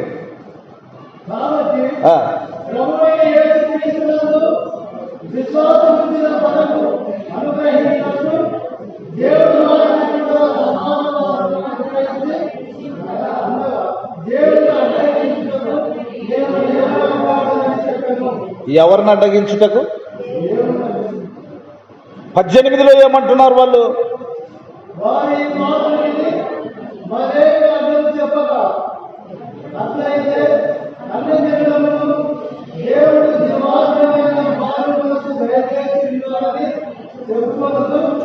దేవుణ్ణి ఏమి చేసిరి? మహిమపరచిరి. దేవుణ్ణి మహిమపరిచే విధానం ఏమిటి అని అంటే అడ్డం తీసేసుకోవాలా. ఏం తీసేసుకోవాలా? అది మన చేత కాదు. ఎందుకంటే నీవు దోషివే, నేను దోషినే, మనందరము దోషులము, అపరాధము కలిగిన వారము, అపరాధముల చేత చచ్చిన వారము. ఎఫెసు పత్రిక 2వ అధ్యాయం 1వ వచనం. ఎఫెసు పత్రిక 2వ అధ్యాయం 1వ వచనం. మీ అపరాధముల చేతను పాపముల చేతను. యెషయా గ్రంథం 59 1వ వచనం ప్రకారంగా, ఎఫెసు పత్రిక 2వ అధ్యాయం 1వ వచనం ప్రకారంగా అపరాధముల చేతను పాపముల చేతను ఏమై ఉండగా యేసు క్రీస్తులో నువ్వు బ్రతికిపోయావని అక్కడ స్పష్టమవుతుంది. మరి అడ్డమున్న ఈ గోడను ఎవరెత్తేయాలి అని మనం ఆలోచన చేసినట్లయితే కొలస్సీలకు రాసిన పత్రిక 2వ అధ్యాయము, కొలస్సీలకు రాసిన పత్రిక 2వ అధ్యాయము 13, 15 కలిసి ఉంటాయి, చదవండి. అపరాధముల వలనను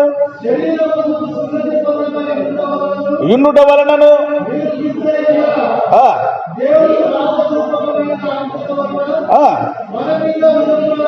మన మీద విరోధముగాను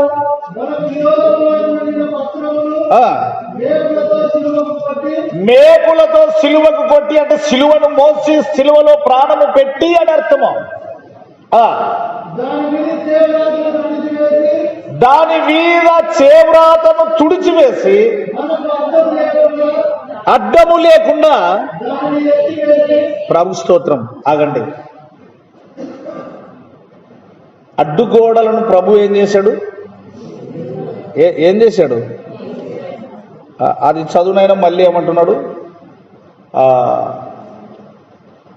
అడ్డము లేకుండా అనే మాటను చదువుదాన్ని. ఆగుదాం. అడ్డము, అడ్డగోడది, మధ్య గోడ కూడా ఉంది, అది కూడా చూద్దాం. ఎఫెసు పత్రిక 2:14. ఎఫెసు పత్రిక 2:14. ఆయన మన సమాధానమయుండి మీకును మాకును ఉండిన ద్వేషమును అనగా ధర్మశాస్త్రమును తన శరీరమందు సిలువలో కొట్టివేయుట చేత. ఆగుదాం. ఏం గోడను ఏం చేసి? నువ్వేం చేస్తున్నావు? ఆయన పడగొడితే నువ్వేం చేస్తున్నావు? నువ్వేం చేస్తున్నావు అంటే ఇదే ద్వేషం. మళ్ళీ ఇప్పుడు నేను ఇట్లా పోకూడదని అడ్డం వేసిన నా ఇంటి ముందు, నువ్వు దాన్ని తీసేస్తున్నావు, నేను మరేస్తున్నా, నువ్వు మరొచ్చి తీసేస్తున్నావు, నేను మరేస్తున్నా. ఇది చివరికి ఏమవుతుంది? మీకు తెలదా ఇది? 14 మరలా చదువు ఏమంటాడు? ఎఫెసీ 2:14, ప్రభు అయిన యేసు క్రీస్తు మన సమాధానమై ఉండి మీకు మాకు, అంటే వేరే అనే కదా అర్థం. ఇంకా ఇప్పుడు ద్వేషము ఉన్నవాళ్ళు, పగ ఉన్నవాళ్ళు, కలహం ఉన్నవాళ్ళు వేరేనా ఒకటే?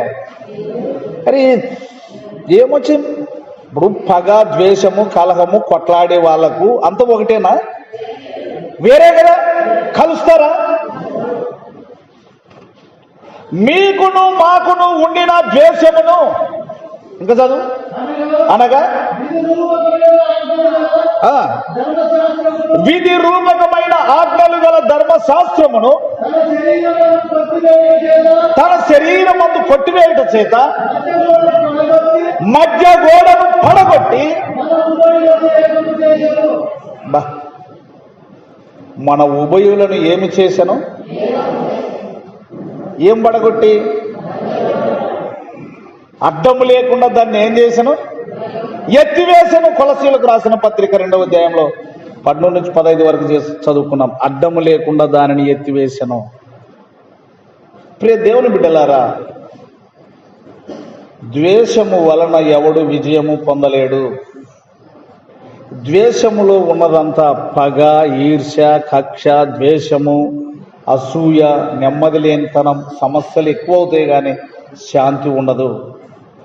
దీనిని యేసు ప్రభు అడ్డముగా ఉన్న మన దోషములను తానే భరించి ఎట్లా? ఇట్లా చదువుకుందాం. 2 కొరింథీ 5:19 చూడండి. 2 కొరింథీ 5:19 చదువు.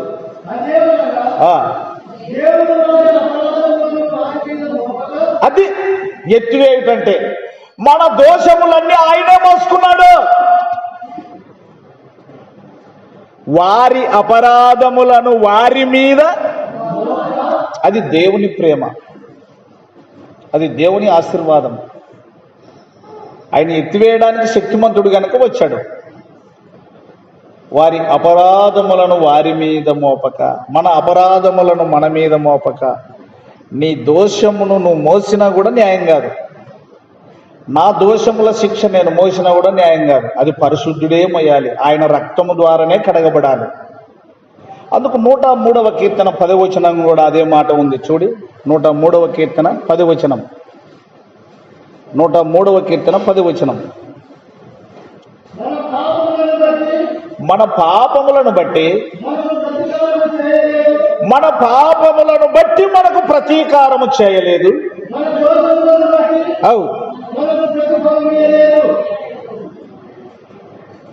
నీ ద్వేషాన్ని, నా ద్వేషాన్ని, మనందరి ద్వేష బుద్ధులను ఆయన మోసాడు. ఇప్పుడు నీకు నాకు ఏముందంటే సిలువలో క్షమాపణ, రక్షణ. యేసు రక్తములో పాపములు కడుగుకొనుట. కనుక ప్రియ దేవుని బిడ్డలారా, గుర్తించుకోండి, అడ్డగోడను, మధ్య గోడను, మనకు విరోధంగా ఉన్నది ఆయనే కల్వరి సిలువలో భరించాడు, దాన్ని మోసాడు. ఇది నువ్వు గ్రహించి ఆ సత్యమును గుర్తించిన ఎడల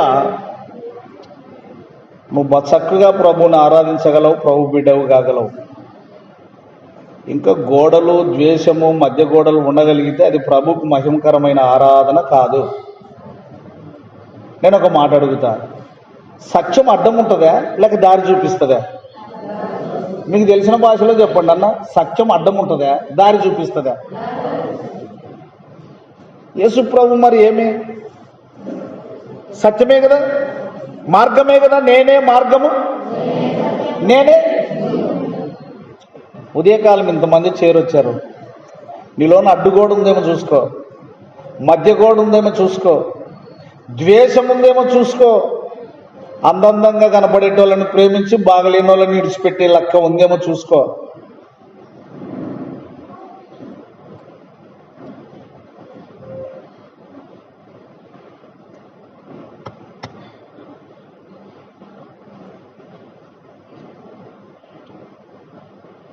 మీ మీ మీ పాపములు మీ దేవునికిని మీకుని ఏమొచ్చను? యెషయా 59 మొదటి వచనం. ఇప్పుడు అడ్డమున్నదాన్ని ఏం చేయాలా? తీసేయాలి. దారి కదలాలి, లైన్ ఏకం కావాలి, అందరూ ఒకటి కావాలంటే మధ్య గోడని ఏం చేయాలి? అది నీవు నేను తీసేస్తే కుదరదు, ఆయన తీసేయాల. అందుకొరకే తన కల్వరి శిలువలోని యొక్క మరణము ద్వారా దానిని జయించాడు, దాన్ని తీసివేశాడు. అపరాధిని యేసయ్యా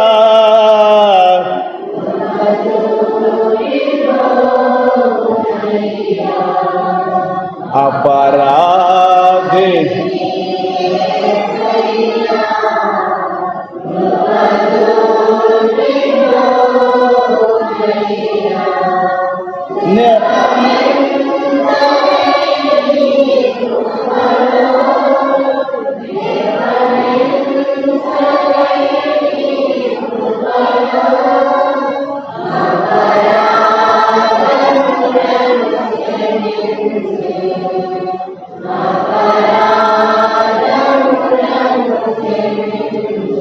క్షమించుటకు సిద్ధ మనస్సు కలిగిన దేవుడవు ఆయన. నీవు నేను ఎవరిని క్షమించలేము, క్షమించము. ఎందుకంటే మనుషులం. కానీ ప్రభు నేర్పిన పాఠమును బట్టి, ప్రభు మనకిచ్చిన తీరును బట్టి చూస్తే ఆయన నిన్ను క్షమించాడు కాబట్టి నువ్వు కూడా ఏం చేయాలి? క్షమించాలి. ఆయన నిన్ను ప్రేమించాడు కాబట్టి నువ్వు కూడా ఏం చేయాలి? ప్రేమించాలి. కొంచెం ముందుకెళ్దాం, ముగించుకుందాం. చూడండి, మొదటి యోహాను పత్రిక 3వ అధ్యాయము 13 నుంచి 16 వరకు చదువుకుందాం. 13 నుండి 16 వరకు. సహోదరులారా, లోకము మిమ్మును ద్వేషించిన ఎడల ఆశ్చర్యపడవద్దు. మనము సహోదరులను ప్రేమించుచున్నాము గనుక మరణములో నుండి ఎవడైతే పొరుగువాన్ని ప్రేమిస్తాడో వాడు మరణంలో లేడు. యేసు నిన్ను ప్రేమించినందుకు నువ్వు ఎక్కడ లేవు? అనుమానమా? యేసు నిన్ను ప్రేమించినందుకు నువ్వు ఎక్కడ లేవు? ఒక సహోదరుడు మరొక సహోదరుని ప్రేమించాడు అంటే అర్థమేమి? ఇతడు కూడా ప్రేమించిన వాడు ఎక్కడ లేడు? మరణములో. చదువు, మరలా చదువు.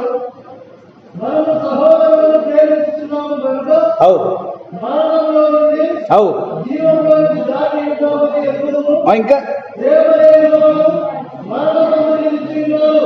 ఏం లేనివాడు మరణమందు నిలిచి ఉన్నాడు. ద్వేషములో మరణమున్నది. ద్వేషములో మరణమున్నది. గుర్తుపెట్టుకోండి. నువ్వు నీతిమంతుడు అలవైనావు. ఎవరిని బట్టి? సర్లేం, నువ్వు పండుకొని నేను నిన్ను అడగలేదులే. నీవు నీతిమంతుడు అలవైనావు. ఎవరిని బట్టి? మీ బోధకుని బట్టా? మీ చర్చిని బట్టా? నీ బైబిల్ని బట్టా? ఎవరిని బట్టి నీతిమంతురాలవైనావు? కాబట్టి నువ్వు అతిశయించడానికి వీలు. మన సంగతి చూద్దాం. నువ్వు ఎవరిని బట్టి పరిశుద్ధుడైనావు? పరిశుద్ధుడైనా దేవుడిని బట్టి, ఆయన్ని బట్టే ఏదన్నా వస్తే. కాబట్టి అతిశయపడడానికి వీలు లేదు. అందుకొరకు యోహాను భక్తుడు అంటున్నాడు, మరలా చదువు ఏమంటున్నాడు? 16 వరకు రావాలి. 16 కంటిన్యూ చేయి. ప్రేమ లేనివాడు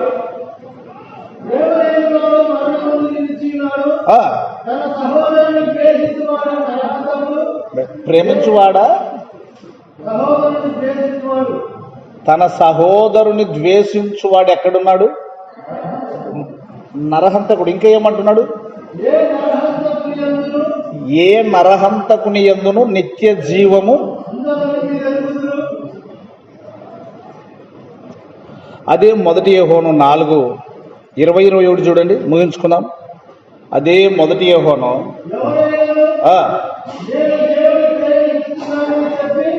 ఎవడైనా నేను దేవుణ్ణి ప్రేమిస్తున్నాను, యేసుక్రీస్తు భక్తుడు అని ఎవడన్నా కలిసి చెప్పుకున్నట్లయితే తన సహోదరుణ్ణి ద్వేషించిన ఎడల, ఎందుకంటే యేసు ప్రేమ గలవాడు కాబట్టి నేను యేసుని ప్రేమిస్తున్నానంటే నువ్వు కూడా ఏం చేయాలి? అయితే సూచన కనబడిన ఎదుట ఉన్న సహోదరుని ప్రేమింపని వాడు ఎదుట ఉన్న సహోదరుని నువ్వు ద్వేషించినావంటే నరహంతకుడు, ఎదుట ఉన్న సహోదరుని నువ్వు ద్వేషించినావంటే నిత్య జీవంలో లేవు, ఎదుట ఉన్న సహోదరుని ద్వేషించినావంటే నువ్వు మరణంలో ఉన్నావు. ఇప్పుడు చదువుకున్న మాటలను బట్టి చూస్తే నేను దేవుణ్ణి ప్రేమిస్తున్నాను అని ఎవడైనా అనుకుంటే వాడు నీ సహోదరుని కూడా ప్రేమించాలి. ఎదుట ఉన్న సహోదరుని ప్రేమింపని వాడు చూడని దేవుణ్ణి ప్రేమింపలేడు. ఈ ఆరాధన వర్తమానములో ఇన్ని అడ్డంకులను ప్రభు ఏం చేశాడంటే అడ్డము లేకుండా ఎత్తివేసి మనలను శిలువారాధనకు తెచ్చాడు.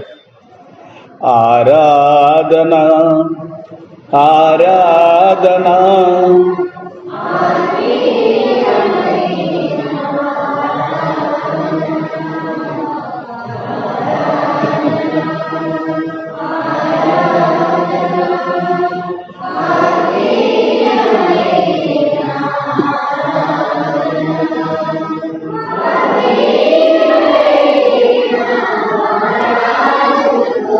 అందరూ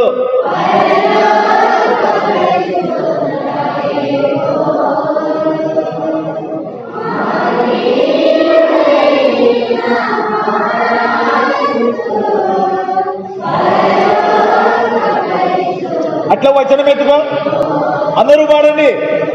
ఆరాధన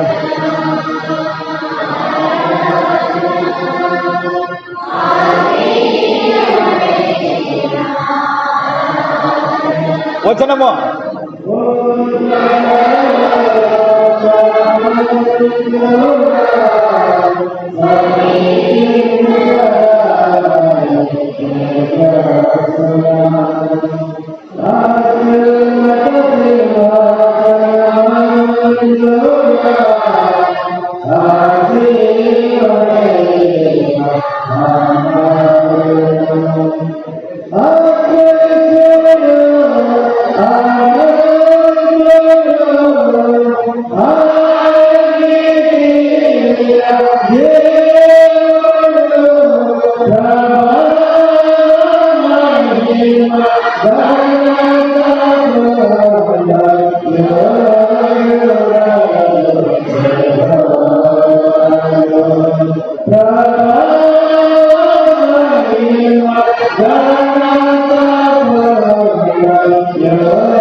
ఆగండి, బాగా గుర్తుపెట్టుకోండి. మరొకసారి చెప్తున్నా, నేను లోకమంతటి కొరకు ప్రాణం పెట్టింది ఏ బోధకుడు కాదు, కానీ పరమ బోధకుడు యేసుక్రీస్తు ప్రభువు మాత్రమే. ఎఫెసీయులకు రాస్తూ పౌలు భక్తుడు అంటున్నాడు, ఆయనయే మన సమాధానమై ఉండి, ఆయనయే మన సమాధానమై ఉండి. ఎఫెసీ 2:16, ఎఫెసీ 2:16 చదువు. అంటే దాన్ని నాశనం చేసి ఆ శిలువ మరణము ద్వారా ఏకము ఒకటిగా చేసి దేవునితో సమాధాన పరచవలనని ఇలాగు చేశాను గనుక స్తోత్రము కలుగును గాక. ఆమేన్. ఎంత ఎంత బ్యూటిఫుల్ వర్డ్ అండి. ఆయనయే మన సమాధానమునకు. నీకు ఇంకా సమాధానం లేదంటే ఆ యేసు క్రీస్తు కావాలండి, ఇంకా అంత్యక్రీస్తే నీకు కావాల్సింది, అంటే అబద్ధపు క్రీస్తే.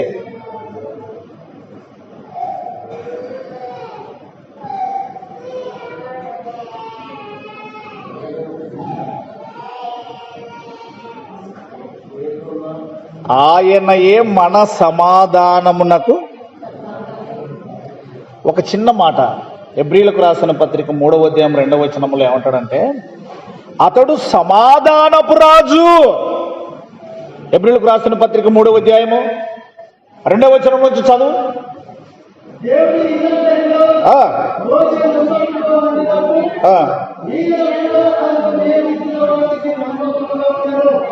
ఉండు, ఎన్నవ అధ్యాయం? 3:2. 7వ అధ్యాయంది 3వ వచనం నుంచి చదువు. హెబ్రీ 7:3 నుంచి.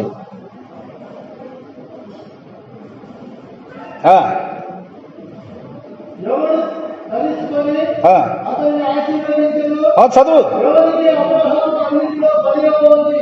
ఇచ్చాను.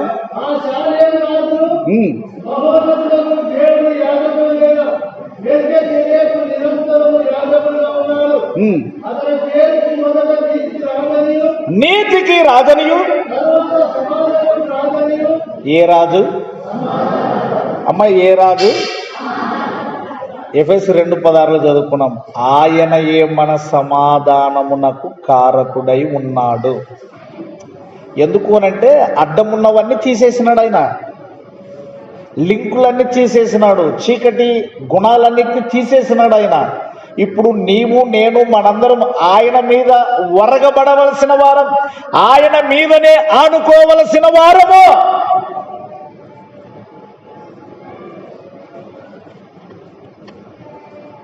ప్రియులారా, వాక్యము మీద స్థిరముగా మీరు ఆధారపడితే, వాక్యమయున్న యేసు క్రీస్తు వైపే గనక చూడగలిగితే నువ్వు తప్పక సమాధానముతో ఉంటావు, తప్పక సమాధానముతో బలం పొందుకుంటావు. ఆ బలము, ఆ సమాధానము యేసుక్రీస్తే. నీతికి రాజనియు, తరువాత సమాధానపు రాజనియు. 2:16 మళ్ళీ చదువు. 14 నుంచి 14-15 దాకా ముగించుకున్నాం. ఎఫెసీ 2:14 నుంచి. బాగా కూడా చూడండి యవనస్తులారా, నువ్వు నిర్లక్ష్యం చేయవద్దు అమ్మా, నిర్లక్ష్యం చేయవద్దు. యేసు క్రీస్తు రియల్ పర్ఫెక్ట్ ఒరిజినాలిటీ క్వాలిటీ సమాధానములో. చదువు. ఎవరు చెప్పాలి అందరూ? మళ్ళీ చదువు.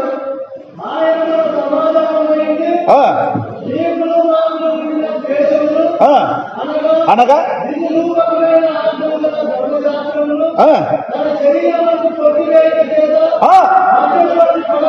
పడగొట్టి, ఇంకా గోడ లేదు కాబట్టి ఇంకా ఏకము.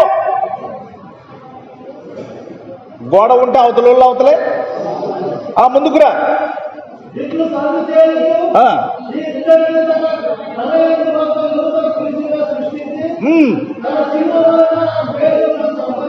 నాశనం చేసి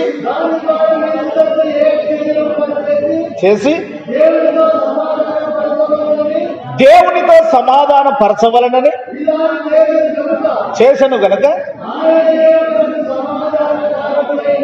ఎవరు? ఇంకేం కావాలి నీకు? ఆయనయే మన సమాధానమునకు కారకుడు. ఇంకా సమాధానం లేదు, ఇంకా మధ్య గోడ లేదు అని నువ్వు అనుకుంటే ప్రేమ లేని వాడవే. ఉదయకాలపు ఆరాధనలో అడ్డంకులున్నాయా? మధ్య గోడలున్నాయా? యేసుక్రీస్తు వైపు చూడి, యేసుక్రీస్తు వైపు చూడు. ఆయన శిలువ మరణము వైపు చూడి, యేసుక్రీస్తు శిలువ త్యాగమును చూడు. నీ కొరకు బలి అయిపోయిన విధానమును ఆలోచించు. నీ కొరకు చేతులు చాచి పిలిచాడు, ఆయన నోటి మాటను గమనించు.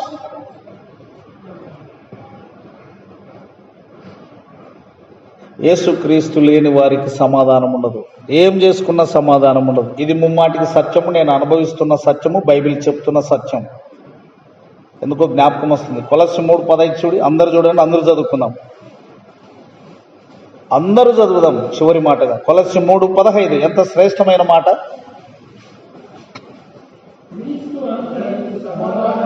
మరొకసారి అందరూ, అమ్మ ఆడపిల్లలు కానీ చదవగలిగే వారందరూ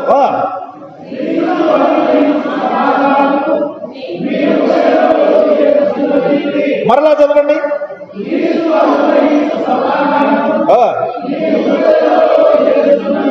మూడవసారి చదవండి.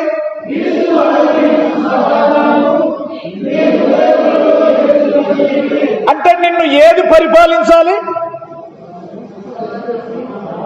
సమాధానం పరిపాలించాలి. సమాధానం నిన్ను పరిపాలించాలంటే సమాధానమునకు రాజు ఎవరు? అప్పుడు అంటే ఇప్పుడు నిన్ను ఎవరు పరిపాలించాలి? Yesu Kristu, king of the Jesus Christ. Yesu Kristu నీ రాజు. ఎంత అద్భుతమైన మాట. బాబా, యేసు క్రీస్తు అనుగ్రహించు సమాధానం మీ హృదయములలో ఏలుచుండని. ఏలేవాడిని ఏమంటారండి? రాజు. ఇప్పుడు మన ఇండియానే ఏలేదు ఎవరు? ఇండియానే లేదు. ఆయన ఏమై ఉన్నాడు ఇండియాకు? కానీ సమాధానానికైతే రాజు కాదు, శాత కాదు. ఎందుకంటే మనుషులు కాబట్టి. మన రాష్ట్రానికి రాజు ఎవరు? అవు. కానీ సమాధానమే లేడు. కారణం ఏమిటంటే వీరు సృష్టికర్తలు. 5 ఏళ్ళు ఓటేస్తే వచ్చిన వాళ్ళు, మళ్ళీ ఓటు మారితే రూట్ మారుతుంది. చూడు ఎంత మంచి మాట. ఇప్పుడు నీతికి రాజని చదువుకున్నాము, సమాధానపు రాజని. క్రీస్తు అనుగ్రహించు సమాధానం నీ హృదయంలో. చాలా మంది బోధకులకు ఇది లేదండి. బా ఎంత చక్కని మాట అది. రేవతి చదువు 15 వచనం చదువు. కొలస్సీ 3:15 గట్టిగా చదువే తల్లి, గట్టిగా చదువు.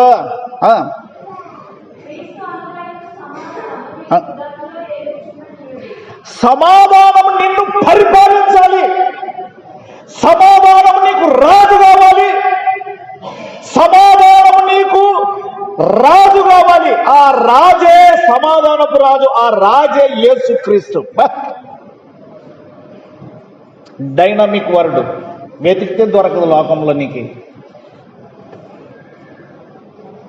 అద్భుతం, మహాద్భుతం. ఇంతకు మించి పరిశుద్ధాత్మ దేవుడు ఏం మాట్లాడతాడు? ఇంకా మోకరిస్తాం. ప్రభు ఇచ్చిన రక్షణ పాత్ర ఎందుకు వస్తాం? నిన్ను సమాధానం పరిపాలిస్తుందా? సమాధానపు రాజు నీలో ఉన్నాడా? మధ్య గోడను పడగొట్టిన రాజు నీలో ఉన్నాడా? అడ్డ గోడను ఎత్తివేసిన యేసు క్రీస్తు రాజు నీకున్నాడా?